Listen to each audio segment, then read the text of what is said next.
Welcome to Kishore's NEET Pathshala. In this video, we will see the concept of thermal rods in series and parallel combination and certain numericals in conduction. So, if rods are arranged in series and D1, D2, D3 are the length of the rods and K1, K2, K3 are the thermal conductivities of the rods, then equivalent thermal conductivity is given by D1 plus D2 plus D3 divided by D1 by K1 plus D2 by K2 plus D3 by K3. Okay, this formula you must remember.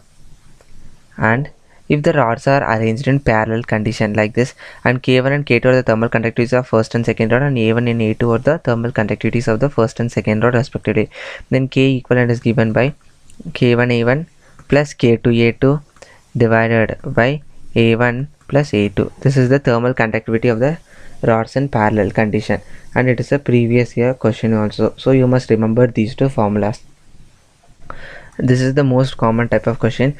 2K, K and 3K are the thermal conductivities of these rods. Let us number the rods: first rod, second rod and third rod, and these are the temperatures at the end. What is the temperature at junction they are asking? Let us assume the temperature at the junction is T. Okay, what is the formula? H is equal to K A delta T divided by L. So here only information about K. See here that rods are identical in dimensions, so area and L is constant for all rods, so we don't want to consider it. See, K is given and temperature is temperature difference, so K into delta T is there. So how we want to apply this is, for first rod 2K into 80 minus temperature at junction, plus for second rod K is the thermal conductivity into 20 minus T, that is the junction temperature, plus for third rod how it will come, 3K into 60 minus junction temperature is equal to 0. In this way you want to do. So if you do it is 160K minus 2KT plus 20K minus KT plus 180K minus 3KT, that is equal to 0. So 360K is equal to 6KT. So K and K get cancelled and T is 60 degrees Celsius. So this is the junction temperature. In this way you want to work out the numericals. Now let us see, the rods are arranged in series and equivalent thermal conductivity is asked. So K equivalent for series is D1 plus D2 divided by D1 by K1 plus D2 by K2. This is the formula.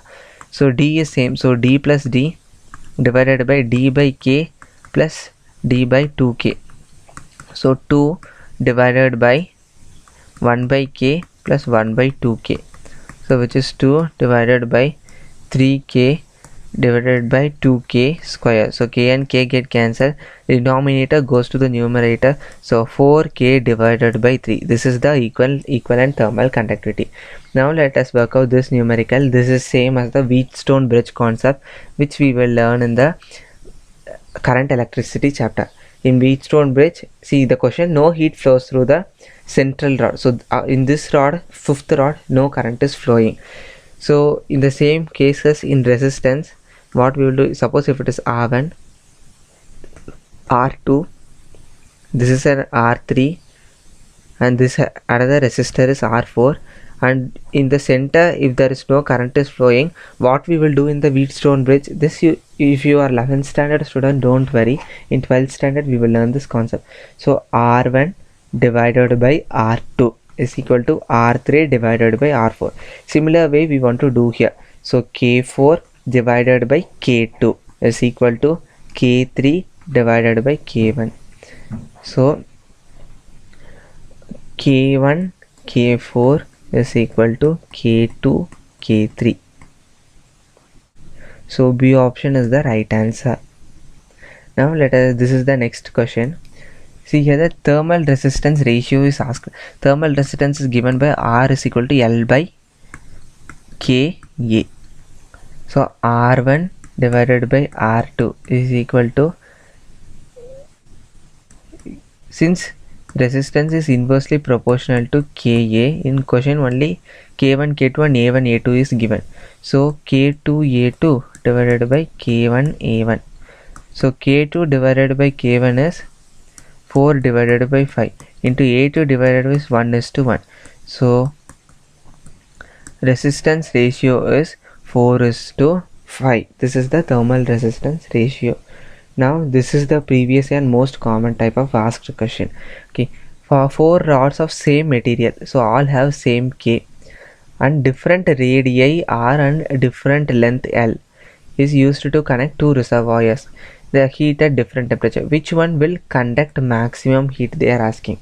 So maximum heat conduction formula is given by K A delta T divided by L. So H is directly proportional to A divided by L. So H is directly proportional to R square divided by L, since area is pi R square for a circular rod. Okay, so H is directly proportional to R square divided by L. So for the first condition, let us work out. H is directly proportional to R square divided by L. So H is proportional to 1 square divided by 1. So H is proportional to 1. For second condition, let us work out. H is directly proportional to 2 square divided by 2. So H is proportional to 2. For third condition, H is directly proportional to R square. So 1 by 2 the whole square divided by L. L is 1. So H is proportional to 1 by 4. So in which condition H is directly proportional to maximum value? In the second condition, H is proportional to maximum value. So the rod with radius 2 meter and length 2 meter will conduct more heat. So in this way you want to work out the numerical. I hope you like this lecture. If you like this lecture, please subscribe Kishore's NEET Padasala. Thank you.